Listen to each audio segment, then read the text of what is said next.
Bon, j'ai l'impression de commencer à radoter un petit peu, mais c'est l'actualité qui bégaye.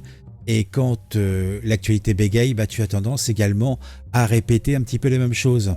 Mais c'est important aussi de retourner un petit peu dans le passé et nous allons regarder une petite séquence qui concerne le philosophe Michel Onfray ainsi que le journaliste à l'époque Émeric Caron, qui devait déjà avoir, je suppose, ses prétentions à protéger la faune et la flore, en étant déjà, je pense, fermement intéressé par l'animalité, mais il était également, je suppose, un militant. Et dans cette petite séquence, nous voyons le philosophe Michel Onfray qui rappelait à Émeric Caron, alors simple journaliste, mais pas encore député de la France Insoumise, qu'il y a une tradition à gauche d'être islamophile par antisémitisme. Alors, est-ce que cette affirmation est juste? Je ne sais pas, mais il semblerait quand même qu'il y ait quelques indices qui le laissent à penser. On arrête d'être sur cette espèce de position islamophile extrêmement iréniste qui suppose, d'une certaine manière, parce que moi aussi je peux y aller dans ce sens-là, un antisémitisme forcené. Parce qu'il y a toujours, du côté du juif et d'Israël, l'argent. Et c'est ces gens-là contre lesquels on lutte quand on est de gauche ou d'extrême gauche. Et il y a une tradition à gauche qui est effectivement islamophile par antisémitisme. Je dis simplement que ce serait bien qu'on cesse... Ça, c'est un amalgame. Oui, bien sûr. Ça, c'est un amalgame. Mais oui, mais c'est absolument pas la question qu'on est en train de débattre. Dont on est en train de débattre ce soir, Michel. Simplement, quand on ne fait pas les réponses que vous voudriez qu'on fasse, vous dites qu'on ne me répond pas. Je dis, il y a dans l'histoire... Je dis, il y a dans l'histoire... C'est très grave, là, ce qui est en train d'être dit. Il y a dans l'histoire de la gauche, depuis la création d'Israël, une complaisance pour les gens qui veulent en finir avec Israël. On ne peut être plus clair. Je ne sais pas ce que vous en pensez.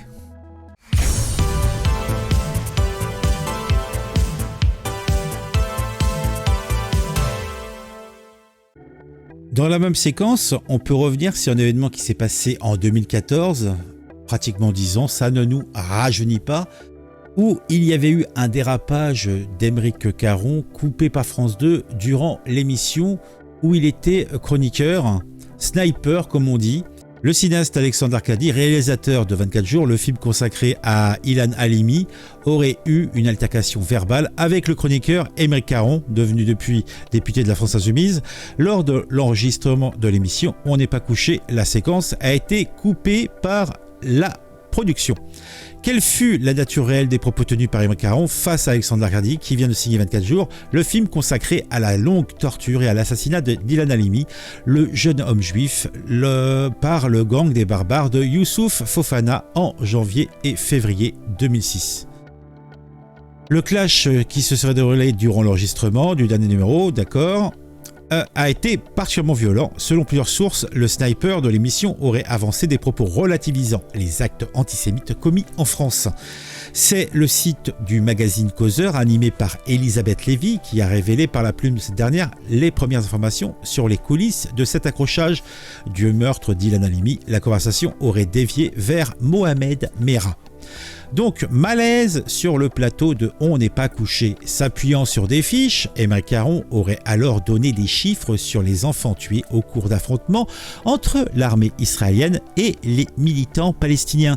Une façon de comparer des drames, voire d'expliquer l'un par l'autre, qui aurait suscité un certain malaise sur le plateau. Oui, il y a un film sur un événement franco-français, un Français ou alors quelqu'un venu d'un autre pays mais qui réside en France, qui assassine un Français. On va faire des comparatifs avec les exactions de l'armée israélienne en Palestine. Quel est le rapport? Donc vous voyez, c'est cette tendance quand même assez acharnée. Donc continuons. Depuis, de nouvelles informations semblent confirmer le récit d'Elisabeth Lévy. Interrogé sur le plateau de Grande Gueule, Alexandre Arcadi a livré une version correspondante, tandis que la production de l'émission confirme l'altercation. Justement, une forme de fraternité. Vous avez enregistré l'émission de Laurent Ruquier, qui a été diffusée samedi soir. Oui. Et vous avez vu, et la séquence a été coupée au montage.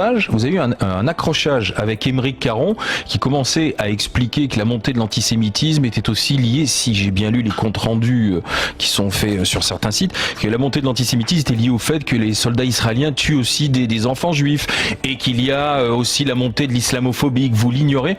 Vous êtes vraiment accroché sur cette histoire là avec lui ? Accroché, le mot est un petit peu faible. Je veux dire que j'ai été tellement estomaqué, et j'étais pas le seul, puisque on s'est rendu compte que non seulement il apportait comme ça des espèces de vérités épouvantablement.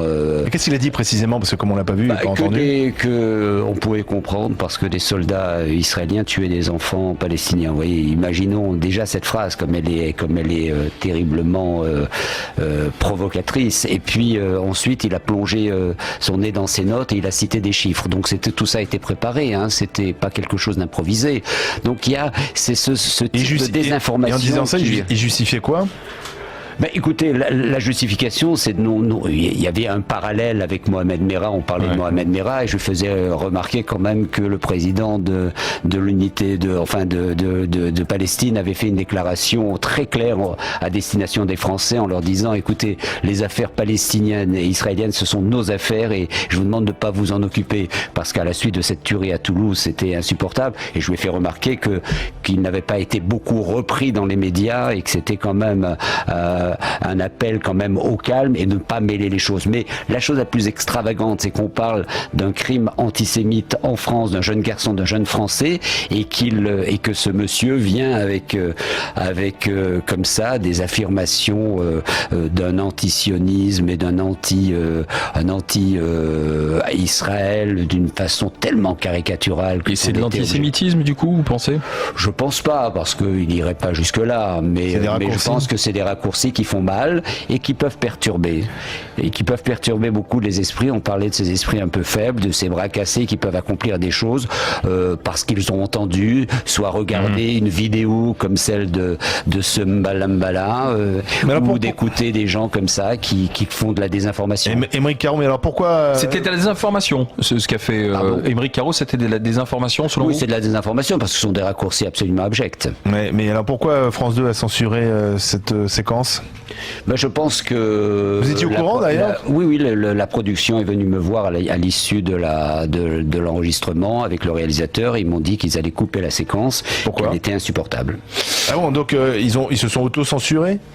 Pas auto-censurés, ils ont considéré avec justesse qu'il fallait pas lancer ce type d'anathème qui n'avait rien à faire dans ce débat. Oui, mais ce qui est un peu embêtant, et c'est le problème de ces émissions qui sont pas en direct, c'est que le téléspectateur ne le sait pas, finalement, ce que pense Aymeric Caron sur ce sujet. Mais on le fait savoir, regardez, je le dis chez vous. Ouais. Et ça ne mérite pas plus. Ça méritait pas d'être diffusé. Ça méritait pas d'être diffusé parce qu'il y a un moment donné où la responsabilité doit être prise et c'est grave. Ils ont voulu protéger Aymeric Caron ? Je crois pas, non. Leur public. Peut-être, sûrement. C'est-à-dire c'est-à-dire protéger effectivement la mémoire d'Ilan, parce ça n'avait rien à voir avec Ilan. Ils avaient peur d'un procès peut-être aussi ? Non, je crois pas. Non, je crois vraiment que ça venait d'un mouvement du cœur.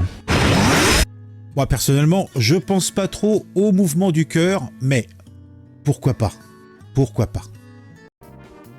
Alors une séquence qui a été prise par une certaine Nat, soutien FDO. Sophia Chikirou a écroulé de rire à l'Assemblée nationale quand on évoque le massacre des civils par le Hamas. En même temps, ces Chikirou dehors, ce sont les mêmes qu'à l'Assemblée. Et racailles. Donc qu'est-ce qui rend fou comme ça cette dame-là ? On va regarder la séquence. C'était les questions à l'Assemblée nationale et les réponses des ministres. Aucune cause ne justifie que l'on assassine, que l'on décapite, que l'on brûle des hommes, des femmes, des enfants et des bébés. C'est ça la réalité. Un mouvement terroriste. Qu'elle a l'air hilar. Aucune cause ne justifie que l'on assassine, que l'on décapite, que l'on brûle, que l'on assassine, que l'on décapite, que l'on brûle, que l'on décapite, que l'on brûle. Un mouvement terroriste. Bon, Aymeric Caron, comme je l'ai dit, est aussi une personne qui a chevillé au corps cette idée qu'il faut protéger les insectes. Bon, Il faut protéger évidemment les Palestiniens de la bande de Gaza. Les Israéliens, est-ce que il faut les protéger? La question se pose. Un positionnement plutôt bizarre, c'est sa relative indifférence au système actuel, donc démocratique, avec le fait qu'un homme, une voix. Pour lui, il semblerait que cela ne soit pas le plus pertinent. Il propose plutôt qu'il y ait un droit à voter. Oui, il le propose tranquillement. Qui c'est qui décide qui peut voter, qui peut faire avancer notre société dans le sens qu'il considère être celui qui lui plaît le plus? Des personnes avisées. Alors qui sont ces personnes avisées? Moi je pense que ça serait lui et ses amis, ça va sans dire. Bon, écoutez un petit peu cette séquence, là encore c'est intéressant. Vous voulez instaurer un permis de voter. Le citoyen inculte et irresponsable n'aura plus voix au chapitre. C'est une drôle de démocratie, ça, quand même. Qui décide, qui est assez cultivé et responsable pour avoir le droit de voter? La société, exactement comme notre société aujourd'hui décide de qui peut être médecin, qui peut être avocat. C'est-à-dire que nous avons nous-mêmes créé des instances qui, avec des sages, avec les plus avisés des personnes de chacun de ces domaines, pour ensuite donner des diplômes aux uns et aux autres. De la même manière, c'est la société qui décide qui peut conduire une voiture. Eh ben dis donc. Pensez-vous que l'État français est juste avec la Palestine? Je pense que l'État français, la diplomatie française a oublié la ligne qui était la sienne historiquement depuis De Gaulle jusqu'à Chirac en passant par Mitterrand, à savoir l'idée qu'il faut fabriquer la paix dans la région en expliquant très clairement comment les droits des Palestiniens sont violés depuis des décennies. Et c'est vrai qu'aujourd'hui, l'État français ne le fait plus. Bon, il nous parle de la Palestine, il nous parle du conflit israélo-palestinien, il nous parle de la bande de Gaza, il nous a parlé des 1400 Israéliens qui ont été tués, il nous a parlé des centaines, milliers de Gazaouis qui sont morts sous les bombardements, dans les combats, etc. Moi, ce qui m'intéresse beaucoup plus, la situation franco-française et un petit peu l'aveuglement dont il fait preuve, ainsi que ses camarades, sur les problématiques, ce que l'on cache souvent sous de l'antisionisme, qui n'est en fait pour moi qu'un antisémitisme de bonne aloi. Et cela est problématique à plus d'un titre.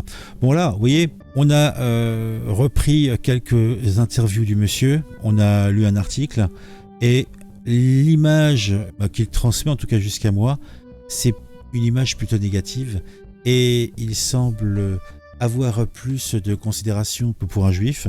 Ça semble un choix assumé, et cela se cache derrière pas mal de choses, il me semble. On se retrouve très vite pour une nouvelle vidéo sur un sujet qui m'a intéressé et qui, je l'espère, vous intéressera. Mettez-moi en commentaire ce que vous pensez de tout ça. Je trouve qu'il y a matière à discussion.